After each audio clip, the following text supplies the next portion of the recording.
오늘 하나님께서 우리에게 주시는 말씀은 사도행전 1장 4절로부터 8절 말씀입니다. 사도행전 1장 4절로부터 8절 말씀 한 절씩 교독하고 마지막 절은 함께 봉독하겠습니다. 제가 먼저 봉독해 올리겠습니다. 사도와 함께 모이사 그들에게 분부하여 이르시되 예루살렘을 떠나지 말고 내게서 들은 바 아버지께서 약속하신 것을 기다리라. 요한은 물로 세례를 받았으나 너희는 면달이 못하여 성령으로 세례를 받으리라 하셨느니라. 그들이 모였을 때에 예수께 여쭈어 이르되 주께서 이스라엘 나라를 회복하심이 이때이니까 하니 이르되 때와 시는 아버지께서 자기의 권한에 두셨으니 너희가 알 바 아니요. 함께 읽겠습니다. 오직 성령이 너희에게 임하시면 너희가 권능을 받고 예루살렘과 온 유대와 사마리아와 땅끝까지 이르러 내 증인이 되리라 하시니라. 아멘. 오늘 여러분과 함께 나눌 말씀은 모든 크리스찬들이 믿음의 삶을 살아가는 과정에서 가장 중요한 한 가지가 있습니다. 삼위일체 하나님입니다. 하나님과 예수님과 성령님, 그 삼위일체 하나님을 동시에 만날 수 있는 비밀의 문에 해당하는 보혜사 성령님에 관한 이야기입니다. 보혜사 성령님이 우리 가운데 임재하시지 않으시면 우리는 예수님께, 하나님께 나아갈 수 없음을 이 말씀 가운데 우리가 알 수 있습니다. 이 보혜사 성령님은 창세기 1장 2절에 처음 소개됩니다. 예수님이 오시면서 성령님이 우리에게 온 게 아니라 창세기 태초부터 이미 하나님과 함께 하셨음을 알 수 있습니다. 창세기 1장 2절에 처음 소개되는 하나님의 영이 나옵니다. 하나님의 창조 사역과 노아의 홍수, 아브라함, 모세, 이스라엘 민족이 이집트를 탈출하는 것, 다윗, 엘리야, 모든 구약의 이스라엘 역사 가운데 하나님의 영으로서 임재하셨고 또 하나님의 뜻을 성령님께서 행하셨습니다. 그리고 예수님께서 세례 요한에게 세례를 받을 때 또한 하나님의 영으로서 비둘기같이 임하셔서 하나님의 아들로서 우리를 구원해 주신 구원자로 오신 예수 그리스도와 함께 이 지상 사역을 같이 하셨습니다. 그리고 부활하신 예수님께서 보혜사 성령님을 제자들에게 보내주겠다고 말씀하셨다는 것입니다. 우리 인간들은 태어나서 스스로 학습할 수 있는 지능 발달의 단계가 시작되면 한 가지 특성이 있습니다. 따라하는 본성이 있습니다. 따라쟁이라고 하죠. 자신을 따뜻하게 안아주고 젖도 주고 항상 옆에서 보호해주는 엄마를 따라하고 또 아빠를 따라하며 걸음마를 배워 걷게 됩니다. 자라면서 유치원과 초등학교 시절에는 자신이 좋아하거나 또 자신을 좋아해주는 친구를 따라하면서 어울리며 노는 것을 즐겨합니다. 또 중학교 때, 고등학교 때 시절에는 소위 아이돌을 따라하는 자신의 관심 분야를 따라 노래하며 춤추며 공부하고 그림 그리고 또 악기를 배웁니다. 따라하며 배우고 따라하며 자기를 개발하게 됩니다. 그리고 성인이 되면 사랑하는 사람을 따라가고 사랑하는 자녀가 원하는 것을 함께하며 그 가운데 기쁨과 행복을 느끼며 인생의 여정을 살아갑니다. 이것이 인간이 교육을 받거나 또 사회화를 받는 것과는 별개로 스스로의 의지에 따라 인생의 방향이 달라지기 때문에 자기가 따라하다가도 자기의 본성과 달리 자기가 교육받고 사회화 받은 것, 자기의 특성, 개성에 따라 자기의 의지에 따라 인생의 방향을 결정합니다. 하지만 자신이 예수님을 따라가는 크리스찬임을 고백한 크리스찬들, 우리들은 인생의 방향이 예수님께 향하여 있어야 된다는 것을 우리가 잘 알고 있습니다. 왜냐하면 크리스찬의 의미는 예수님을 믿고 따르는 자를 의미하기 때문입니다. 오늘 본문은 부활하신 예수님께서 제자들에게 보혜사 성령님을 소개하면서 예수님의 사명을 이제 따라가야 할 제자들이 크리스찬으로서 살아갈 때 무엇을 따라서 살아가야 되는지를 명확하게 가르쳐주고 있습니다. 또한 우리에게 이 말씀이 오늘 중요한 이유는 예수님께서 잡히시고 십자가의 죽음으로 끌려갈 때 무섭고 두려워 도망쳤던 그 제자들처럼 우리도 예수님을 믿고 따르기로 서약을 했었지만 세상이 무섭고 주위의 시선이 따갑고 두렵고 살아가는 것이 점점 힘들어지는 것을 우리가 잘 알고 있기 때문입니다. 그러므로 오늘 본문 말씀은 예수님께서 우리와 함께 하지 않은 이 세상에서 예수님을 따라가는 크리스찬으로서 또 제자로서 복음의 사명을 감당해야 될 우리에게 주시는 말씀인과 동시에 우리가 살아가는 현재 가운데 또 미래 가운데 어떻게 살아가야 될 것인지의 그 방향성을 결정하는 중요한 말씀이기 때문입니다. 본문 4절을 한번 살펴보면 사도와 함께 모이사라는 것은 예수님께서 부활하시고 갈릴리에서 만나주시겠다 말씀하시고 다시 그곳에서 서로 화해하고 예수님을 세 번 부인했던 베드로를 다시 사랑으로 일으켜 세우시고 제자들과 함께 예루살렘에 와서 이제 그 제자들을 12제자들을 어떻게 칭하냐면 사도라고 칭합니다. disciple, 제자가 아니라 apostle, 사도라고 이야기합니다. 이 사도와 제자의 다른 점은 사도는 사명 받은 자를 사도라 그러고 사명을 받지 않고 배워가는 자를 제자라고 합니다. 이미 이 제자들, 11명의 제자들은 이미 예수님께서 지상사역을 한 그 지상사역의 의미를 잘 알고 있기 때문에 이제 그 복음을 들고 세상으로 나아가야 되는 그 사명을 받았기 때문에 사도행전을 기록한 누가는 사도라고 제자들을 지칭합니다. 이 사도들이 예수님과 함께 모였을 때 예수님께서 이 사도들, 즉 제자들에게 말씀하십니다. 이 예루살렘을 떠나지 말고 내게서 들은 바 아버지께서 약속하신 것을 기다리라. 너희들이 아버지 하나님께서 주시겠다고 하신 것을 반드시 먼저 받아야 된다고 이야기하고 있습니다. 아버지 하나님께서 예수님을 통해서 제자들에게 약속하신 내용은 보혜사 성령님에 관한 내용입니다. 요한복음 14장 16절을 살펴보면 이렇습니다. 내가 예수님께서 아버지께 구하겠으니 그가 또 다른 보혜사를 너희에게 주사 도와주는 자, 너희들과 함께하는 자, 지금은 내가 너희들과 함께하고 있지만 내가 하나님께 돌아가게 되면, 아버지 하나님께 돌아가게 되면 다른 보혜사 성령님을 너희에게 주시기로 하셨고 영원토록 너희와 함께 할 수 있도록 하겠다는 것입니다. 이렇게 약속하셨던 예수님께서 이제 곧 자신이 하나님께로 올라가면 아버지 하나님께 그 보혜사 성령을 받아서 제자들에게 보내주시겠다는 것입니다. 이 보혜사 성령님을 제자들은 어떻게 받느냐? 본문 5절을 보면 요한은 물로 세례를 받았으나 물로 세례를 요한이 줬다는 거예요. 그러나 너희는 몇 날이 못되어 성령으로 세례를 받으리라. 물로 세례를 받은 것과 성령으로 세례를 받은 게 다르다고 이야기하고 있습니다. 보혜사 성령님을 세례의 형태로 받게 된다는 것입니다.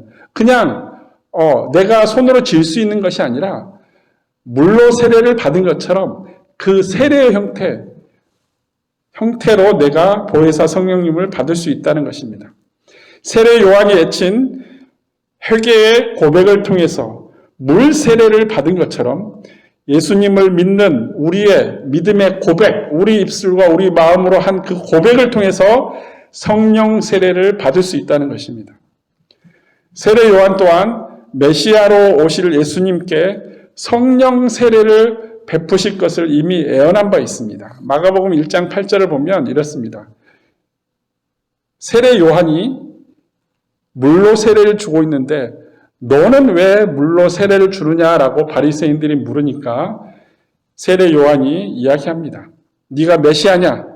라고 물은 바리새인에 대답하기 위해서 나는 메시아가 아닙니다. 나는 우리 모두가 400년이 넘도록 하나님께서 보내주신다는 그 우리를 구원할 메시아가 아니라고 말하면서 메시아가 오면 이렇게 된다고 이야기합니다. 나는 너희들에게 물로 세례, 회개의 세례로 베풀지만 메시아가 그가 너희에게 성령으로 세례를 베푸시리라 라고 말씀한 내용이 바로 이 내용입니다. 성령님께서 예수님께서 하나님께 받으셔서 예수님께서 우리에게 성령 세례를 베푸시기 위해서 성령을 우리에게 보내주신다는 것입니다. 이렇게 제자들이 받게 될 보혜사 성령님은 제자들을 통해서 무슨 일을 하실 것인지에 대해서도 이미 예수님께서 제자들에게 가르친 바가 있어요. 요한복음 14장 17절 26절을 보면 이렇습니다. 예수님께서 돌아가시기 전에 십자가에 달리시기 전에 성령 세례를 받기 전에 성령이 무엇이고 보혜사 성령님이 무슨 일을 할 것인지에 대해서 말씀하신 내용입니다. 그는 진리의 영이라 세상은 능히 그를 받지 못하나니 이는 그를 보지도 못하고 알지도 못함이라. 그러나 너희는 그를 아나니 그는 너희와 함께 거하시며 또 너희 속에 계시겠습니다. 우리 안에 찾아온다는 거예요. 우리 안에 거하신다는 거예요. 우리와 함께 행하신다는 거예요. 예수님께서 오셔서 제자들과 함께 3년간 생활했던 것처럼 보혜사 성령님이 우리 가운데 오시면 우리와 함께 영원토록 함께 해주신다는 거예요.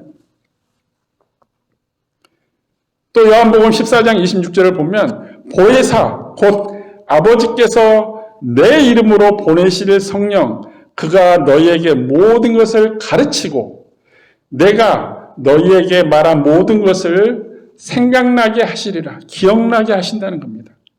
우리에게 오실 보혜사 성령님은 우리의 믿음의 삶 가운데 함께 하신다는 거고 우리가 크리스찬으로서 생활하는 인생에서 살아가는 그 방향성을 우리에게 가르칠 뿐만 아니라 예수님께서 성경 말씀을 통해서 우리에게 가르치신 모든 것을 우리가 기억하지 못한 것들을 생각나게 해주신다는 거예요. 언젠가는 성경 말씀을 통해서 듣고 읽고 내가 말했는데 기억나지 못한 것, 내가 생활하면서 선택적 상황과 갈등과 어두움과 아픔과 고난 가운데 있을 때 그 말씀을 생각나게 하고 그 믿음으로 다시 일어설 수 있게 하고 예수님을 붙잡고 다시 하나님 앞에 나아갈 수 있는 그 담대한 믿음을 갖게 해준다는 것은 성령님께서 우리에게 오셔서 우리와 함께 하시면서 그 어려운 가운데 아무것도 생각나지 않고 어떻게 해야 갈 바를 모를 때 성령님께서 우리에게 생각나게 해주신다는 거예요. 어떤 길로 행하고 무엇이 하나님의 뜻이고 내가 왜 여기 앉아있고 다시 일어서서 달려가야 할 그 길들을 바라보게 하신다는 거예요. 즉 보혜사 성령님께서 우리에게 오셔 예수님만을 따르는 우리 마음에 하나님의 사랑과 예수님의 십자가에서 희생, 용서, 부활을 세상 모든 민족에게 전하는 크리스찬들의 발걸음에 찾아와 주신다고 약속하신 것입니다. 결국 우리가 성령 세례를 받는다는 것은 크리스찬들의 현재의 삶뿐만 아니라 미래의 삶까지 영원한 생명까지 함께 해주신다는 언약입니다. 하나님의 언약입니다. 그래서 처음 제가 말씀드린 것처럼 하나님과 예수님을 섬기는, 예수님을 믿고 따름으로 구원받은 크리스찬들은 반드시 삼위일체 하나님을 내가 알아야 된다는 거예요. 삼위일체 하나님을 알아야만 내가 하나님께 더 가까이 갈 수 있고 예수님 안에 거할 수 있고 성령님을 통해서 예수님께서 무엇을 우리에게 가르쳤고 하나님이 우리를 통해서 무엇을 원하시는지를 깨닫게 하시고 생각나게 하고 기억나게 하신다는 거예요. 우리가 아무리 성경책, 성경 말씀을 읽더라도 깨닫지 못하면, 말씀의 뜻을 깨닫지 못하면, 이 말씀에 들어있는 하나님의 의미, 하나님의 뜻을 알지 못하면 우리는 그냥 잡지를 읽는 것과 마찬가지입니다. 그러나 성령 하나님께서 우리에게 오셔서 그 모든 것들을 깨닫게 하시고 가르치시고 기억나게 하신다는 것입니다. 이에 대해서 사도 바울은 이렇게 증거합니다. 에베소서 4장 3절을 보시면 하나님의 성령을 근심하게 하지 말라. 그 안에서, 성령 안에서 우리가 구원의 날까지 인치심을 받았느니라. 성령 하나님께서 우리 가운데 오셔서 우리와 함께 하심을 믿으라는 것입니다. 그리고 그 성령의 하나님께서 우리가 구원받은 자 예수 그리스도를 믿음으로 고백하고 구원받고 성령 하나님께서 우리 가운데 오셨을지라도 우리는 육체, 썩어져가는 육체를 입고 있기 때문에 육체의 욕망 때문에 죄를 지을 수도 있어요. 누구를 비방할 수도 있어요. 넘어질 수도 있어요. 그렇지만 성령 하나님께서 죄를 지을지라도 우리가 넘어질지라도 우리를 붙들고 구원의 날까지 예수님께서 다시 오는 그날까지 우리를 붙잡고 그곳까지 데려다 주신다는 거예요.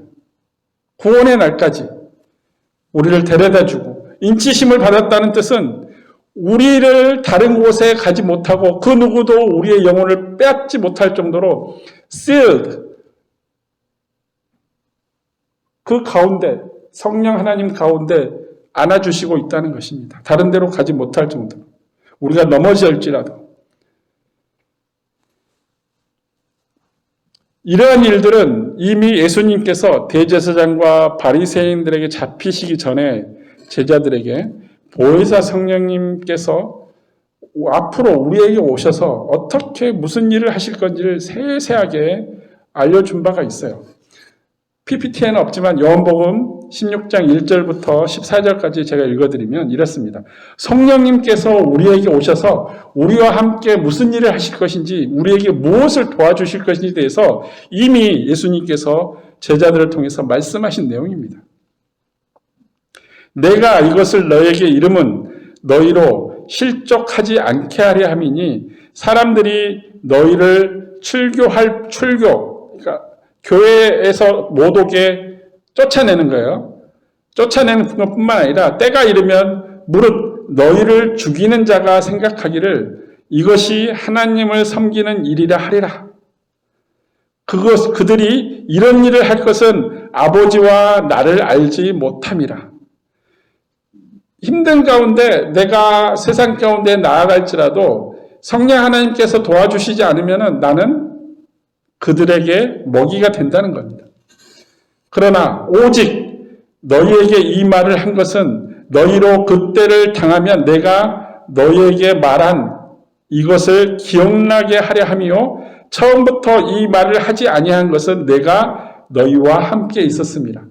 3년 동안 제자들과 함께 있을 때는 보혜사 성령님에 대해서 자세하게 말하지 않았지만 이제 예수님께서 하나님 나라, 하나님의 보좌 우편에 올라가시기 때문에 제자들에게 그 일들이 있을 거라고 애언하면서 말씀하신 것입니다. 지금 내가 나를 보내신 이로 가는데 하나님께로 간다는 거예요. 너희 중에서 나더러 어디로 가는지 묻는 자가 없고 도리어 내가 이 말을 함으로 너희 마음에 근심이 가득하도다. 그러나 내가 너희에게 실상을 말하노니 내가 떠나가는 것이 너희에게 유익하리라. 내가 떠나가지 아니하면 보혜사가 너희에게로 오시지 아니할 것이요 가면 내가 그를 너희에게 보내리니 그가 와서 죄에 대하여 의에 대하여 심판에 대하여 세상을 책망하시리라. 죄에 대하여 함은 그들이 나를 믿지 아니하며 의에 대하여라 함은 내가 아버지께로 가니 너희가 나를 다시 보지 못함이요. 심판에 대하여라 함은 이 세상 임금이 심판을 받았으며 내가 아직도 너희에게 이를 것이 많으나 지금은 너희가 감당하지 못하리라. 그러나 이제부터 잘 들어보십시오. 진리의 성령이 너희에게 오시면 그가 너희를 모든 진리 가운데로 인도하시리니 그가 스스로 말하지 않고 오직 하나님께로부터 들은 것을 말하며 장래의 일을 너희에게 알리시리라. 그가 내 영광을 나타내리니 내 것을 가지고 너희에게 알리시겠습니다. 하나님께서 준비하고 계신 우리를 도와주실 보혜사 성령님을 우리 가운데 내주할 수 있도록 우리와 함께 할 수 있도록 예수님을 통해서 주신다는 거예요. 우리가 하나님께 받는 게 아니라 예수님을 통해서 보혜사 성령님을 받을 수 있다는 거예요. 그리고 제자들은 며칠이 지난 후에 다 함께 모였을 때 또 예수님께 질문합니다. 6절을 볼까요? 그들이 모였을 때 예수께 여쭈어 이르되 주께서 이스라엘 나라를 회복하심이 이 때이니까. 여기에서 이스라엘 나라를 회복한다는 것은 예수님께서 로마제국을 물리치고 이스라엘 왕이 되어 다스린다는 의미가 아닙니다. 제자들이 기대하고 있는 그런 의미가, 제자들은 예수님께서 예루살렘에 올라가서 로마 제국을 물리치고 왕이 돼서 이스라엘을 다스린다고 생각을 하고 있는 거예요. 그래서 왜 제자들이 이 생각을 하냐면 예수님께서 마태복음 19장 28절에 제자들에게 약속해 준 바가 있습니다. 어떤 것을 약속했냐면 19장 28절을 보면 예수께서 이르시되 내가 진실로 너에게 이르노니 세상이 새롭게 되어 인자가 자기 영광의 보좌에 앉을 때, 이 말을 제자들은 어떻게 해석했냐면 예루살렘에 올라가서 로마 제국을 물리치고 이스라엘 왕이 된다고 생각을 한 거예요. 그렇지만 예수님의 의미는 어떤 의미냐면 예수님께서 다시 재림하시어 세상을 평정하고 모든 것을 다 이루었을 때, 그때를 하나님의 때를 이야기해요. 그리고 하나님의 때, 하나님 보좌에서 심판하실 때를 이야기하는 거예요. 그 심판하실 때 나를 따르는 너희도 12보좌에 앉아 이스라엘의 12지파를 심판하리라. 이것은 요한계시록에 나온 내용이에요. 어떻게 심판할 건지, 어떻게 제자들이 12지파를 심판할 것인지 상징적인 언어로 12지파, 세상의 모든 민족들을 심판한다는 내용입니다. 왜냐하면 12지파는 이스라엘의 전부를 이야기하기 때문입니다. 이스라엘은 12지파로 이루어진 국가이기 때문입니다. 민족이기 때문입니다. 제자들은 자신이 영광의 보좌에 앉아서 이스라엘의 12지파를 다스린다는 그때로 알고 있는 거예요. 그렇지만 예수님이 말한 그때를 제자들은 알지 못했다는 것입니다. 그래서 마가복음 13장 32절에는 예수님께서 제자들에게 정확하게 이야기해 줍니다. 그러나 그 날과 그때는 아무도 모르나니 하늘에 있는 천사도 아들인 나도 나 예수도 모르지만 오직 아버지만 알고 있다고 고백합니다. 그러한 일들이 일어날 것은 분명하지만 그때는 오직 아버지 하나님의 고난이라고 제자들에게 딱 잘라 말합니다.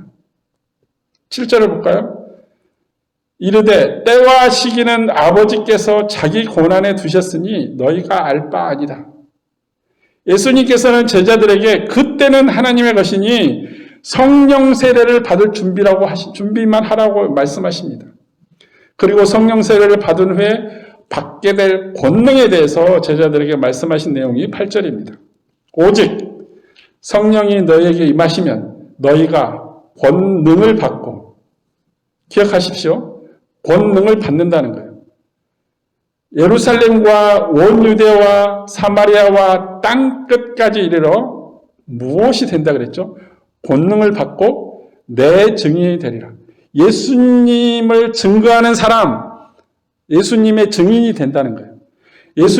예수님께서 하나님께서 예수님을 우리에게 보내주시면서 예수님 손에 가지고 온 게 뭐죠? 복음입니다. Good news. 너희들이 아무리 100가지, 10,000가지 옳은 일을 할지라도 너희들은 죄인이요. 너희들이 스스로 구원할 수 없고 너희들이 하는 행동으로 너희들의 노력으로 구원할 수 없지만 딱 한 가지 예수 그리스도를 믿음으로 구원을 받을 수 있다는 기쁜 소식, 굿뉴스가 복음입니다. 복을 받을 소리, 그래서 복음이라고 이야기합니다. 성령 세례를 받으면 제자들이 받게 될 권능이 제자들이 기대하는 것처럼 이스라엘의 각 지파를 다스리는 권능이 아니었습니다. 그 권능은 예수님의 증인이 되는 것이었습니다. 예수님의 증인이란 말은 간단히 말해서 예수님께서 이 땅에 왜 오셨는지, 오시어 또 어떤 사역을 하셨는지, 십자가에서는 왜 죽임을 당하셨는지, 죽으신 지 4일 만에 왜 또 부활하셨는지, 부활하신 후에 무엇을 또 하셨는지, 또 지금은 어디에서 무엇을 하고 계시는지에 대한 증인된 자로서 세상에 나아가서 예수님을 증거하는 것입니다. 예수님께서 왜 이 땅에 오셨는지, 오셔서 뭘 하셨는지, 근데 왜 갑자기 십자가에서 돌아가셨는지, 부활하셨는지, 그리고 왜 승천하시고 제자들에게 성령 세례를 기다리라고 말씀하셨는지, 이 모든 것들을 세상 가운데 나아가서 예수님을 알지 못하는 사람을 향해서, 하나님을 알지 못하는 사람을 향해서 알려주는 거예요. 전파하는 겁니다. 그런데 예수님은 제자들이 생각하고 기대하는 것처럼 이스라엘만을 위한 예수님을 증거하는 게 아니라 유대인을 싫어하는 사마리아인을 위하여, 또 더 나아가 하나님을 모르는 이방인들을 위하여 세상 끝까지 찾아가는 모든 민족을 위한 그런, 즉 하나님과 예수님을 모르는 하나님께서 창조하신 모든 사람들에게 찾아가서 예수님의 증인이 되어 복음, 구원의 기쁜 소식을 전하는 권능을 주시겠다는 것입니다. 그냥 예수님을 믿는 자에게 권능을 주겠다는 게 아니라 이 권능이 필요한 곳에 권능을 주겠다는 거예요. 성령 세례를 받은 자 중에 예수님의 증인된 삶을 살아가고자 하는 자에게 그 권능을 줘서 증인된 자로서 살아가는데 부족함이 없도록 하겠다는 거예요. 누구나 주겠다는 게 아니라 예루살렘과 온 유대와 사마리아와 땅끝까지 달려가는 자, 그 자에게 권능을 주시겠다는 것입니다. 성령 세례를 받게 되면 그 권능을 주시겠다는 거예요. 이 복음, 즉 기쁜 소식은 예수님께서 우리의 죄를 대신해서 십자가에 죽으시고 3일 만에 부활하심을 믿는 그 믿음을 통해서 구원받을 수 있는 구원의 수단으로 알리는 것입니다. 이게 바로 복음입니다. 복음을 내가 가지고, 나 혼자 가지고 있으면은 이건 기쁜 소식이 아니에요. 나만 좋은 거예요. 그렇지만 이 복음의 진정한 의미는 나를 통해서 복음이 세상 가운데로 흘러가는 거예요. 예수님을 통해서 우리에게 왔던 것처럼 예수님께서 십자가에 죽으심으로 자기를 희생함으로 우리 가운데 구원의 복음을 주셨던 것처럼 우리가 우리를 위한 삶을 살아가는 때도 있지만 그것만이 아니라 다른 사람, 하나님과 예수님을 알지 못하는 자에게 하나님의, 예수님의, 성령님의 그 복음을 전하는 것, 이것이 구원의 수단을 알리는 것입니다. 그래서 보혜사 성령님께서 우리 가운데 오셔서 우리와 함께 하는 그 사명이 무엇이냐? 구원이 하나님의 아들 예수 그리스도를 통해서만 가능하다는 메시지를 전파하는 것입니다. 그게 전파하는데 우리가 제자로서 또 크리스천으로서 세상 가운데 나아가서 그 말씀을 전하는 도구로 사용하겠다는 성령님께서 우리를 도우신다는 거예요. 그래서 보혜사 성령님이에요. 이게 가장 큰 성령님께서 우리에게 오시는 이유입니다.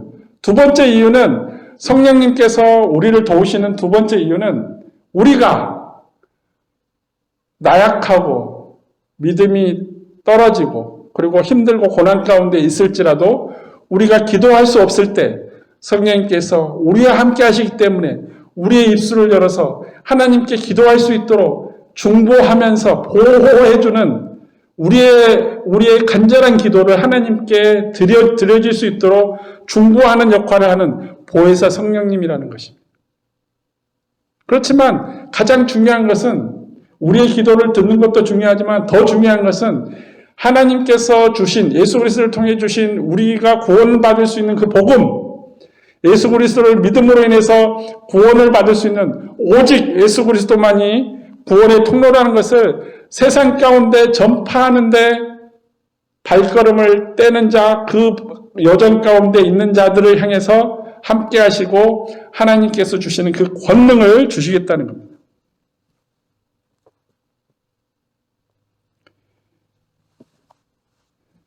제자들이 예수님의 증인으로서 성령 세례를 받고 나서 행하는 그 권능을 받아서 복음을 전하는 내용을 기록한 책이 성경 안에 사도행전입니다. 사도들이 행하는 내용을 적은 내용입니다. 그래서 사도행전이라고 말한 것입니다.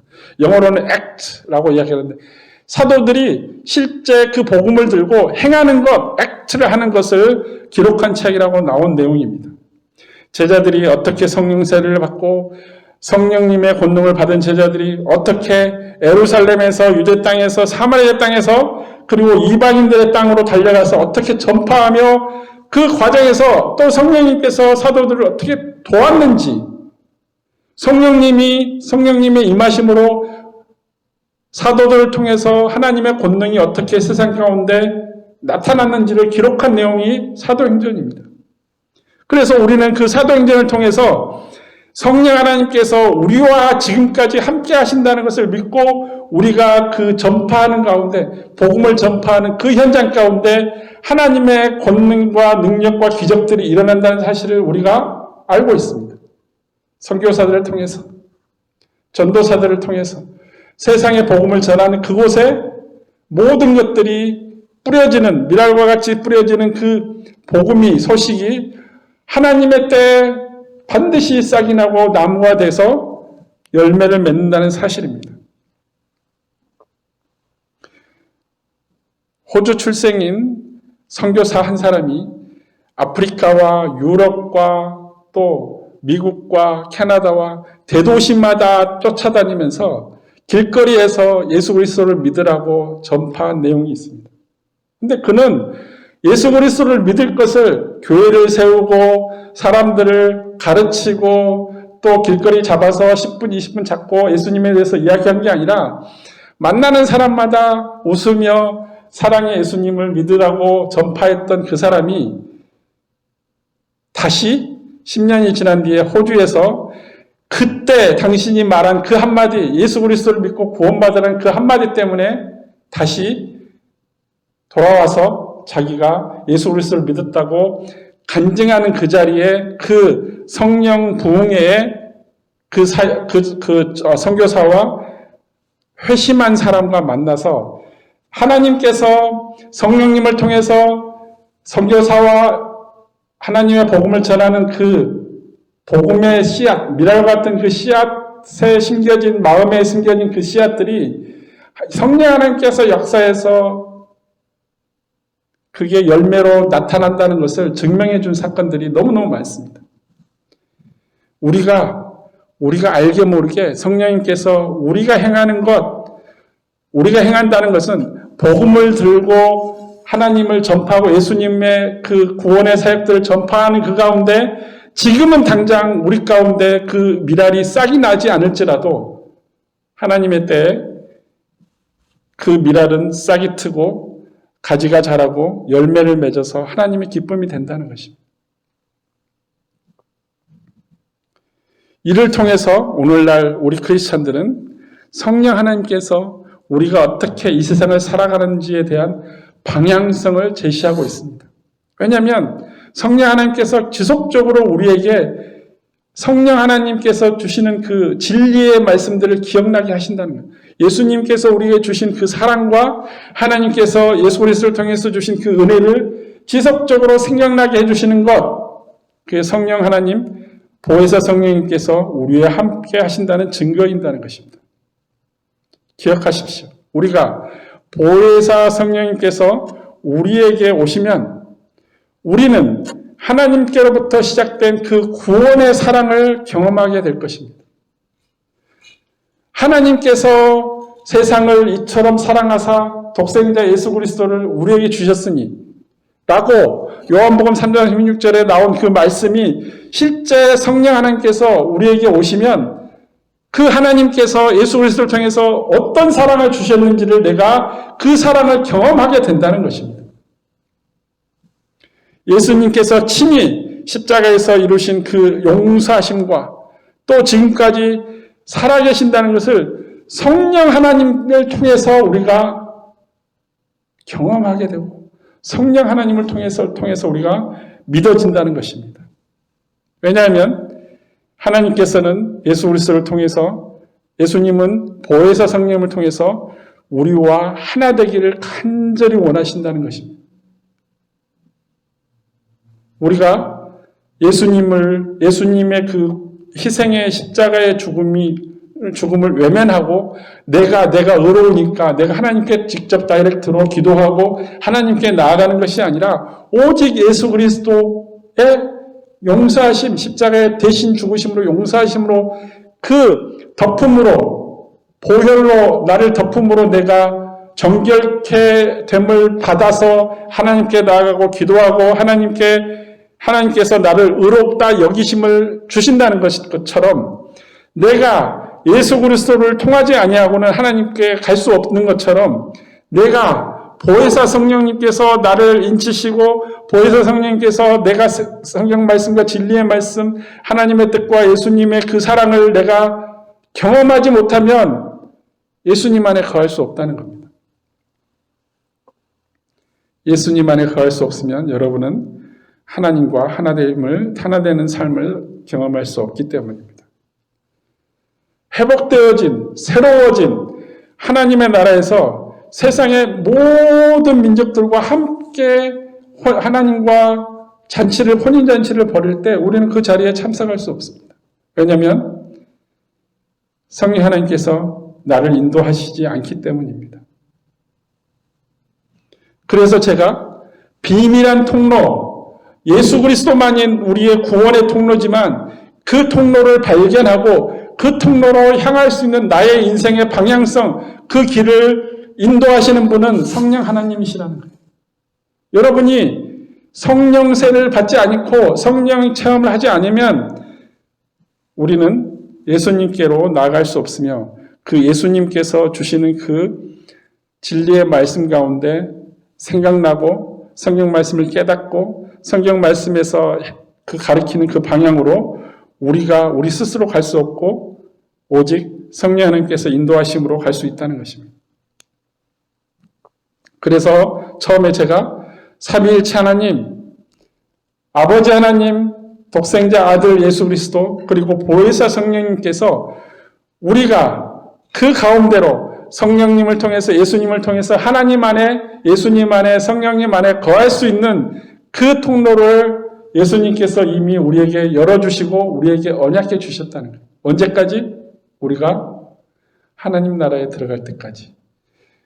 우리가 세례를 받고 예수 그리스도를 믿는다고 우리 입으로 고백하고 그리고 크리스찬으로서의 삶을 살아가는 그 과정 중에 죄를 짓지 않을 수 없습니다. 우리는 죄를 지으며 살아갈 수밖에 없어요. 거짓말도 때로는 합니다. 그리고 돌아서서 남을 비방하기도 해요. 내 욕심 때문에 다른 사람을 돌아보지 않고 내 것을 먼저 챙기기도 합니다. 우리는 인간이기 때문에. 또 돌아서서 좋은 것을 먼저 차지하려고도 합니다. 그건 어쩔 수 없는 우리의 속성 본성이에요. 그렇지만 그것을 모든 것을 다 아시는 하나님께서 예수 그리스도를 통해서 우리에게 구원의 길을 오픈하셨고 그리고 예수 그리스도께서는 우리의 그런 모습을 잘 아시기 때문에 넘어지고 다치고 깨어지고 세상 가운데 손가락질을 받을지라도 우리를 다시 일으키시고 다시 하나님의 나라로 예수님의 품 안으로 우리에게 인도해 주실 성령, 보혜사 성령님을 우리에게 보내주셨다는 거예요. 그걸 믿으시고 받으시기 바랍니다. 성령 세례를 받으시기 바랍니다. 아까 성령 세례를 받는 그 형태는 뭐라고 그랬죠? 물 세례, 회개의 세례를 받기 위해서는 물 세례를 받는 사도 세례 요한이 한 것처럼 물 세례를 받는 것지만 내가 예수 그리스도를 나의 구주로 믿고 예수 그리스도께서 행하신 모든 것을 세상 가운데 나가 그 예수 그리스도가 우리를 용서해 주시고 우리를 구원해 주시고 부활하셔서 우리의 새 생명이 됐다는 그 사실을 나만 아는 것이 아니라 세상 가운데 전할 때 나의 이웃에게 하나님의 사랑을 전할 때 그때 비로소 성령 하나님께서 우리에게 온다는 것입니다. 그래서 사도행전의 모든 기록 중에 성령님께서 사도된 제자들에게 찾아가서 그들이 말씀을 전할 때 성령 하나님께서 임재하셔서 보혜사 성령님께서 임재하셔서 모든 사람들을 변화시키고 성령 하나님께서 그들에게 기적을 일으키시고 요한이 베드로가 성전 미문 앞에서 절름발이를 고쳐서 일어서서 뛰게 하시고 예수님께서 하셨던 것을 제자들이 합니다. 어떻게? 하나님께서 말씀을 전하는 하나님께서 그 복음을 전하는 그 가운데 예수님의 권능을 주신다고 약속하셨기 때문에 제자들도 그 권능을 받고 죽은 자를 일으키시고 보지 못하는 자를 눈을 뜨게 하고 그리고 아파서 알아있는 자들을 다시 회복해서 일으키시는 그 놀라운 역사들이 제자들을 통해서 사도들을 통해서 이루어졌다는 겁니다. 그 대표적인 사도 바울이 사도행전에 또 사도행전 다음에 나오는 로마서, 에베소서, 골로새서 모든 성경의 내용들이 다 성령 하나님께서 사도들과 함께 하면서 이루어는 복음 전파의 내용들을 기록한 내용입니다. 요한계시록 전까지 나오는 모든 신약 성경의 복음서 뒤에 나오는 내용들이 전부 다 성령 하나님께서 사도들을 통해서 그 권능이 발휘되고 나타나고 현실이 되는 그 모든 것을 기록한 내용입니다. 그래서 저는 소망합니다. 이곳에 모인 여러분 한 분 한 분 모두가 보혜사 성령님의 임재하심을 통해서 우리가 예수님 안에 그리고 아버지 하나님 안에 거하는 것, 거룩하신 하나님의 그 사랑을 체험하고 경험하는 것, 이것이 보혜사 성령님을 통해서 가능하다는 것을 그리고 여러분 마음에 그리고 여러분의 발걸음 가운데 여러분이 하고자 하는 인생의 모든 소망 가운데 보혜사 성령님께서 간섭하시고 임재하시고 또 함께 하셔서 그 길을 인도해 주시길 소망합니다. 예수님께서 우리에게 새로운 계명을 준 게 있습니다. 그 옛날 모세가 십계명을 하나님께 시내산에서 받은 그 십계명이 아니라 새롭게 예수님께서 새 계명을 준 그 새로운 계명의 핵심 단어가 딱 한 단어입니다. 여러분도 잘 알고 있습니다. 이 세상 끝날까지 영원히 변치 않고 없어지지도 않을 사랑입니다. 사랑을 하라는 겁니다. 하나님을 사랑하고 하나님께서 예수 그리스도를 통해서 우리를 사랑한 것처럼 우리가 그 사랑으로 세상의 이웃을, 나의 이웃을 사랑하라는 것입니다. 그 사랑이 세상의 모든 민족과 이웃들에게 전파되어지는 것, 서쉐어링하는 것, 나누는 것, 이것이 성령 하나님께서 우리 가운데 거하는 가장 지름길입니다. 그래서 구원의 주님께서 우리와 함께 하신다는 것은 예수 그리스도께서 우리와 함께 하신다는 것은 예수 그리스도께서 아버지께서 주신 그 성령, 보혜 성령님을 우리에게 주신다는 언약을 우리가 믿는 것입니다. 그러하므로 우리가 성령 하나님께서 우리의 삶 가운데 임재하셔서 우리가 기도할 때나 우리가 다른 이들을 위해서 중보할 때나 또 예배할 때나 복음을 전할 때나 어느 곳에 가서 내가 생활하던 크리스천의 이름으로 예수 그리스도의 이름으로 하나님의 이름으로 행하는 모든 것들 가운데 성령 하나님께서 이루신다는 것을 믿으시기 바랍니다. 그 믿음이 여러분을 예수님께로 인도하고 하나님께로 인도하실 줄 믿습니다. 함께 고개 숙여 기도하겠습니다.